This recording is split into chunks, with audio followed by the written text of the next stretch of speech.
Good morning po sa inyo po lahat dyan, mga guys. Nabati po kayo po ng isa pong magandang umaga. Para po tayong mag-kape. Yan. Kumain ng biskwit. Yan.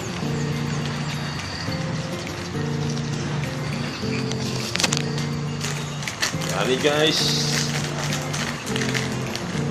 Sabon muna tayo ngayon.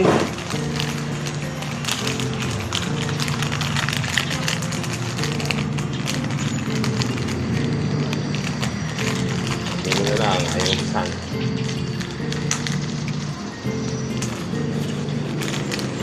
Kakape muna ako.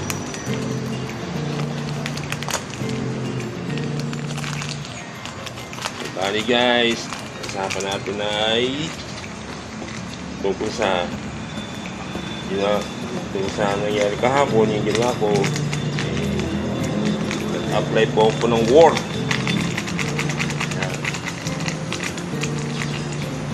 Nag-apply ako ng work, trabaho, para may pagkukulan ng panggastos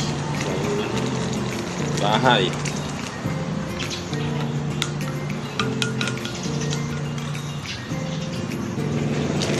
Meron pambili ng pangangailangan.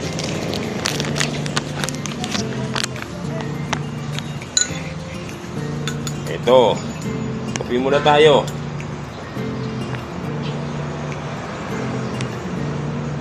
Isa pang kape, may init pa. So bali guys, ang naging resulta ng aking pag-apply kahapon sa madaling salita, tatawagan na naman. Oo na lang tatawagan. Walang katapusan tatawagan. Dahil puro ganun na lang ang sinasabi na lang kada mag-apply ng trabaho. Kung ako'y may edad na 47 years old, siguro na medyo mabata ng konti.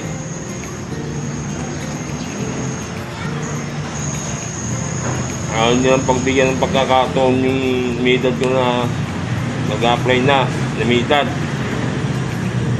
Mawala siya ng konsyensya. Wala sa mga kumpanya na yan, yung mga manager na yan, wala silang konsyensya.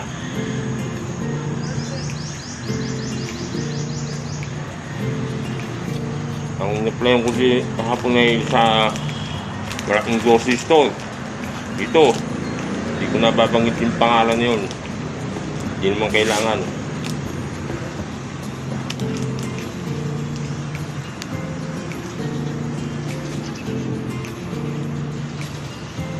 Hirap maganda ng trabaho ngayon sa panahon.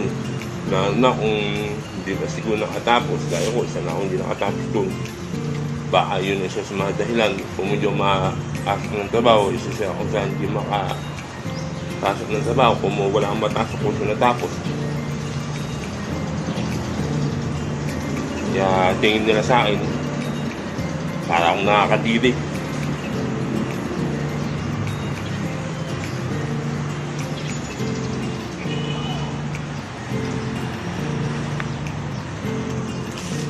Dapat yung mga katulad yung nag-apply ng media, sana bigyan naman ng pagkakataon. Hindi naman para sa amin sarili yun, para rin sa amin mga pamilya. May mga sakit. Diba? May mga anak na may sakit. May mga kapatid na may sakit. Gaya ko, may kapatid yung autistic. Sabi natin special type. Nagagamot araw-araw. Nagme-maintenance ng gamot araw-araw.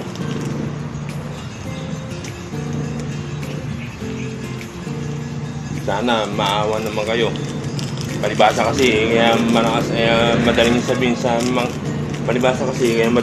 amin sabihin niya ng mga nag-apply na may edad na o ano pa man, hindi nila kasi naranasan yung hirap ng pinagdadaanan namin. Kaya walang kwenta sa kanila yun.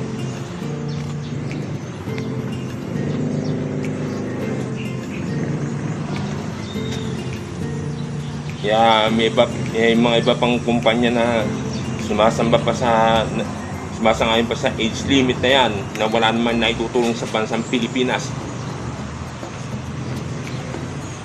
Age limit.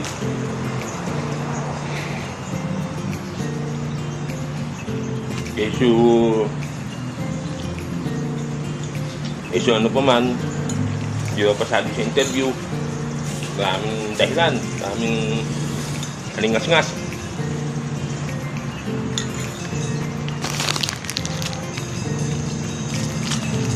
Sana kayong malagay sa sitwasyon namin na hirap na hirap din magkaroon ng trabaho, at sana kayo rin na makaranas din ng sinasabi niyo sa amin na may age limit o kwan, hindi rin kayo sana basta-basta tanggapin. Sana magkapalit ng sitwasyon. At kayo naman din ang makaranas ng hirap na dadanasin din namin, na dinadanas din namin sa pagkatrabaho. Mula sa may mga malaking kumpanya yan, sumasangay sa age limit hanggang sa pati sa mga lahat ng mga manager.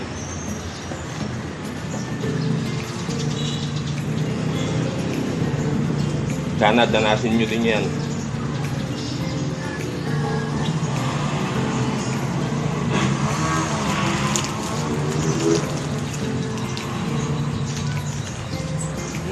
Paghanap ka ng trabaho, may age limit. Kung dahilan, kayo sumiidad na. Buti pa sa pag-inom ng kape, 3-in-1.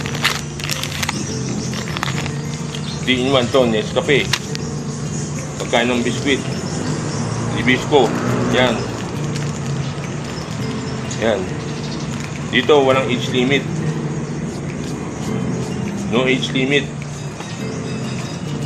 Buti pa sa pag-inom ng kape at pagkain ng biskwit, walang age limit. No age limit.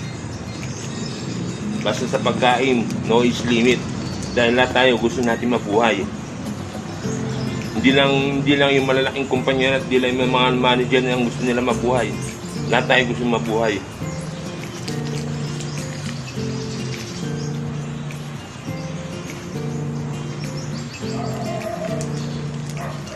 Yung nga sabi ko nga, maghanap ka ng trabaho. Yung nga sabi ko nga, maghanap ka ng trabaho. May age limit. Buti pa sa pag-inom ng kape at pagkain, walang age limit. No age limit.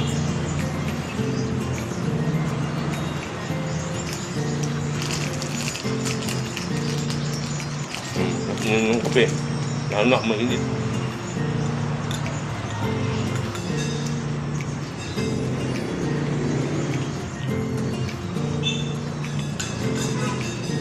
Ha?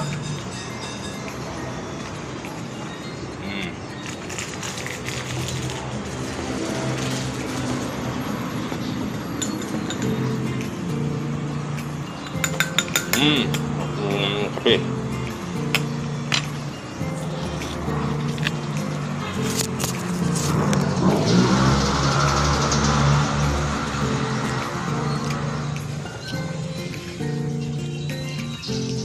Sana mahabang video to. Hanggang din na namin. Yan. Buti pa sa maghanap ng trabaho, may age limit. Buti pa sa pag-inom ng kape at pagkain ng biscuit, walang age limit. No age limit.